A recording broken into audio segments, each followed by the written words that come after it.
Assalamualaikum warahmatullahi wabarakatuh. Perkenalkan, nama saya Widya Lailatul Farihah dari Fakultas Keguruan dan Ilmu Pendidikan Prodi Pendidikan Bahasa Inggris. Pernahkah terbayang bahasa Indonesia sejajar dengan bahasa Inggris, Mandarin, atau Spanyol? Hari ini kita tidak hanya akan membayangkan saja, tetapi kita akan mengupas tuntas mengapa bahasa Indonesia memiliki potensi yang luar biasa untuk menjadi bahasa internasional. Setelah diresmikan sebagai bahasa resmi Konferensi Umum UNESCO pada November 2023, ini adalah langkah nyata yang menjadikan bahasa Indonesia bukan hanya milik kita, tetapi sudah diakui oleh dunia. Ini adalah momentum bersejarah bagi bangsa. Lalu apa yang membuat bahasa kita begitu potensial? Pertama, tata bahasanya yang relatif sederhana. Bandingkan dengan bahasa lain yang memiliki sistem kala atau tenses rumit, perubahan bentuk kata kerja atau gender, Indonesia tidak memiliki itu.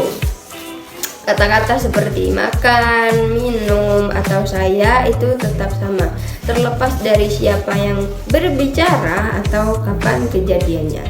Ini menjadikan bahasa Indonesia sangat ramah bagi penutur asing. Yang kedua, jumlah penutur yang luar biasa banyak. Dengan populasi terbesar keempat di dunia, bahasa Indonesia sudah digunakan lebih dari 280 juta jiwa, baik sebagai bahasa utama maupun sebagai bahasa kedua. Selain itu, bahasa Indonesia memegang kunci dalam ekonomi dan politik Asia Tenggara, sehingga meningkatkan kebutuhan orang asing untuk belajar bahasa kita.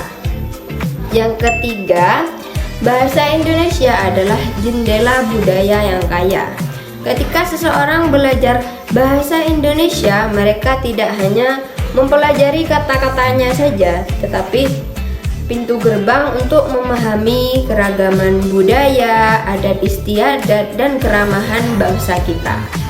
Program BIPA atau Bahasa Indonesia bagi Penutur Asing kini sudah tersebar di puluhan negara.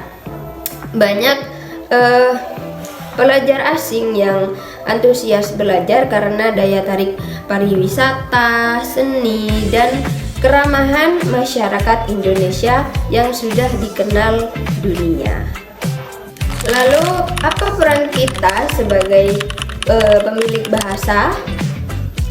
Untuk mencapai puncak sebagai bahasa internasional, kita sebagai penutur asli harus menjadi duta. Yang pertama, menggunakan bahasa Indonesia dengan baik dan benar. Ini adalah cerminan kita. Yang kedua, cintai dan banggalah bahasa kita.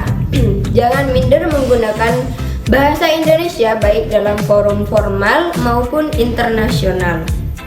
Sikap bangga kita adalah promosi terbaik bagi bahasa kita sendiri. Bahasa Indonesia memiliki banyak potensi. Tata bahasanya yang mudah, jumlah penuturnya yang banyak, dan kekayaan budaya yang menarik. Masa depan bahasa Indonesia sebagai bahasa internasional sangat cerah. Marilah kita jaga dan kita kembangkan bahasa ini agar ia benar-benar dapat menyapa dunia. Sekian dari saya, kurang lebihnya mohon maaf. Wassalamualaikum warahmatullahi wabarakatuh.